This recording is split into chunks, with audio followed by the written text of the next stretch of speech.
என்னை ஆட்கொண்டவரும் நான் சேவிக்கிறவருமான ஆண்டவராகிய இயேசு கிறிஸ்துவின் நாமத்தினாலே அன்பினல் வாழ்த்துக்கள்.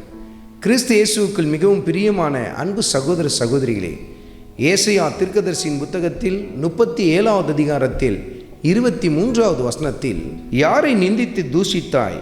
யாருக்கு விரோதமாய் உன் சத்தத்தை உயர்த்தினாய்? நீ இஸ்ரவேலின் பரிசுத்தருக்கு விரோதமாய் அல்லவோ உன் கண்களை மேட்டிமையாய் ஏறெடுத்தாய்?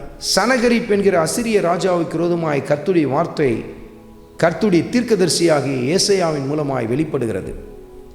நீ என்ன நினைக்கிறாய்? எசேக்கியாவுக்கு விரோதமாய் நீ பேசிவிட்டாய் என்று சொல்லி நினைக்கிறாயா?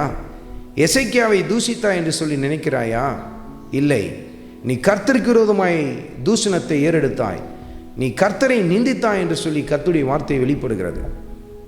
இந்த சரித்திரத்தை நீங்கள் நன்றாய் அறிந்திருக்கிறீர்கள்.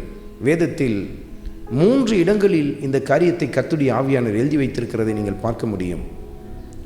எசேக்கியாவுக்கு விரோதமாய் சனகரிப் என்கிற ராஜா மிகவும் அவனை இழிவுபடுத்தி மிகவும் அவமானப்படுத்தி பேசினதையும் நிருபத்தில் எழுதினதையும் நாம் வேதத்தில் பார்க்க முடியும். ஆனால் கர்த்தருடைய ஆவியானவர் சொல்லுகிறார், அது எசேக்கியாவுக்கு விரோதமாய் பேசப்பட்ட காரியம் அல்ல, மாறாக அது சேனைகளின் கர்த்தராகிய எனக்கு விரோதமாகவே பேசப்பட்டது என்று சொல்லி தன் தீர்க்கதரிசியின் மூலமாய் வெளிப்படுத்துகிறார். அருமையான மகனே, அருமையான மகளே, ஆண்டவர் இயேசு கிறிஸ்துவை நீ உண்மையும் உத்தவமாய் பின்பற்றி போய் கொண்டிருக்கிற அந்த வாழ்க்கையிலே உனக்கு விரோதமாய் மற்றவர்கள் பேசுகிறார்களா?